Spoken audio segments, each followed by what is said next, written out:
Açalım benim değerli izleyicilerim. Bugün popcorn işləşir. Onun için bir dənə qazan, qardarı, yağ və duz əlavə edirik. Qarışdırırıq və də qaza qoyuruq. Və də göstəririk, qutarandan sonra da yeyirik. Bugün qardarını qazandırırıq. İndi tökürük.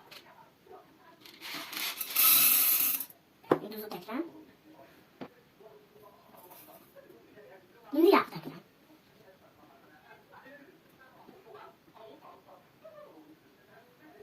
Şimdi de karıştır.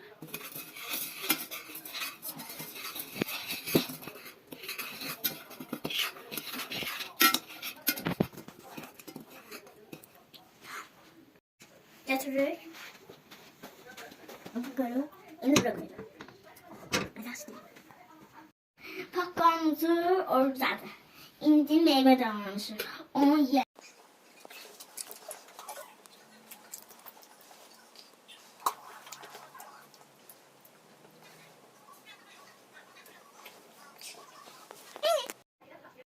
İndi popcornumuz hazırdı. Tökürük.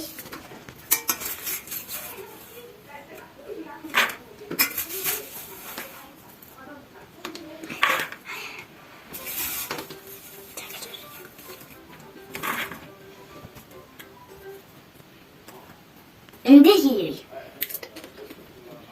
Gözlerdir süper çıkar.